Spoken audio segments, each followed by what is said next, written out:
Okay, it's the end of 2019. We're coming into 2020, and this is kind of the where we're at with cordless glue guns. We've come a long way in the last 2 or 3 years, and we've got now this adapter from Surebonder that comes in a new updated version of their 60-watt glue gun that competes with the Ryobi. This one is now cheaper than the Ryobi.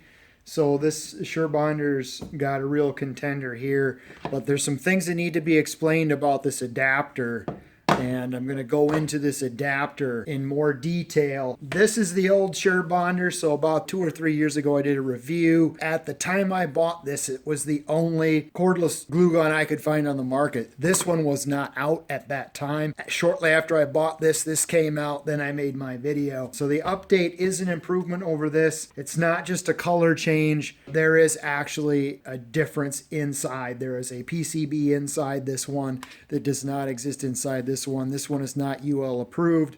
This one is UL approved, right? Oh, okay. Nope, not UL approved.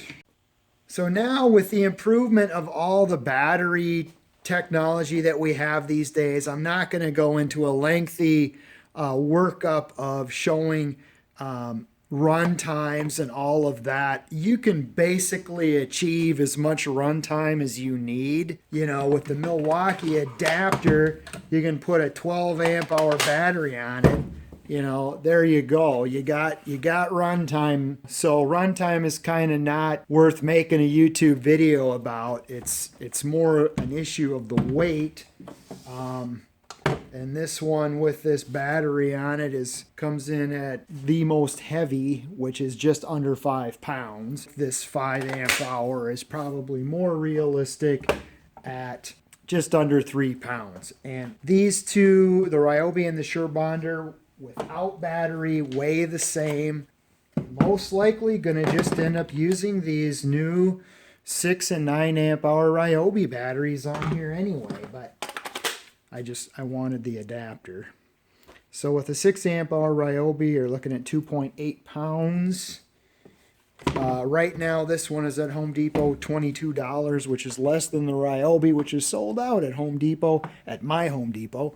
It's sold out, probably still available online. But anyway, see, if you don't have either one of these, you know, you owe it to yourself to check out the Surebonder. And the Ryobi is a pretty easy choice. If you got Ryobi stuff, it's really an easy choice. If you were interested in this adapter, it's really the only thing in a kit that runs about $35 on Amazon, which is also sold out right now.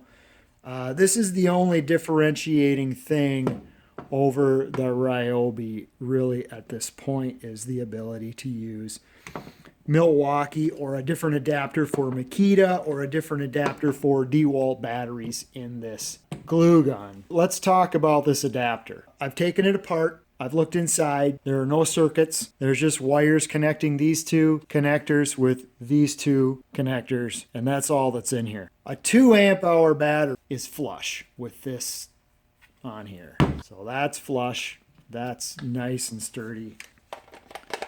If you go to a more realistic 5 amp hour battery, it's a little less sturdy, but still pretty good.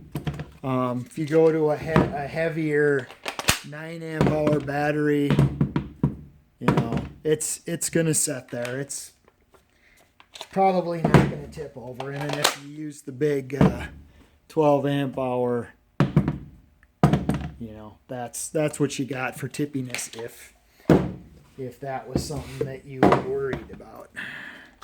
And then you've got this adapter that you could potentially use in other Ryobi tools. That brings up the subject of this warning label, which says, "Do not allow battery to drain completely. Doing so may cause permanent damage." So I think that the reason they have this on there is because when you take a Milwaukee battery and don't use it on a Milwaukee tool, you lose some of the battery protection features. I made a little test with my jigsaw. Let's take a look at that. So it's almost dead.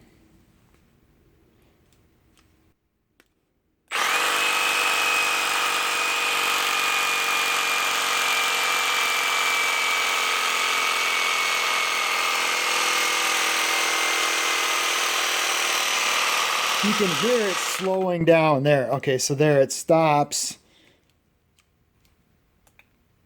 Yeah, and it won't turn on. So it's okay. So we've got the Milwaukee, the same Milwaukee battery that's dead, the Surebonder adapter, and a Ryobi buffer.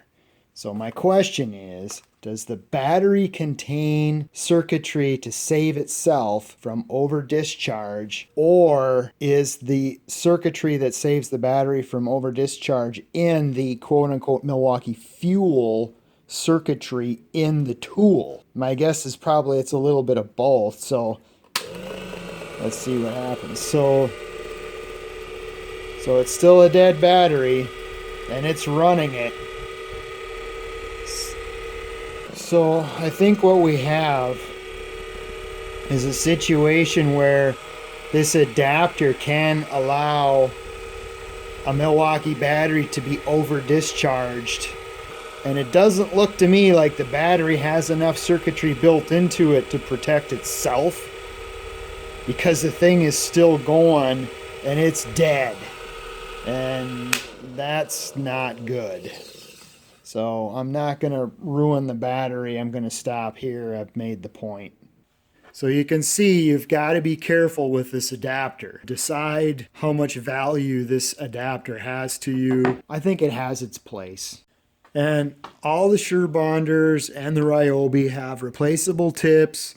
They have check valves in the tips. It's a 12mm wrench to replace the tips. You can buy other kits like this on Amazon, and which I've done and put on this one. So those kits work. Differences are fairly subtle on these. I think everybody knows about the cordless hot glue guns these days. I don't think it's going to come as any big surprise that Ryobi makes a cordless glue gun. People may not know that Surebonder recently came out with this adapter in a kit for Milwaukee, one for Makita, and one for DeWalt. So now you know. Thanks for watching.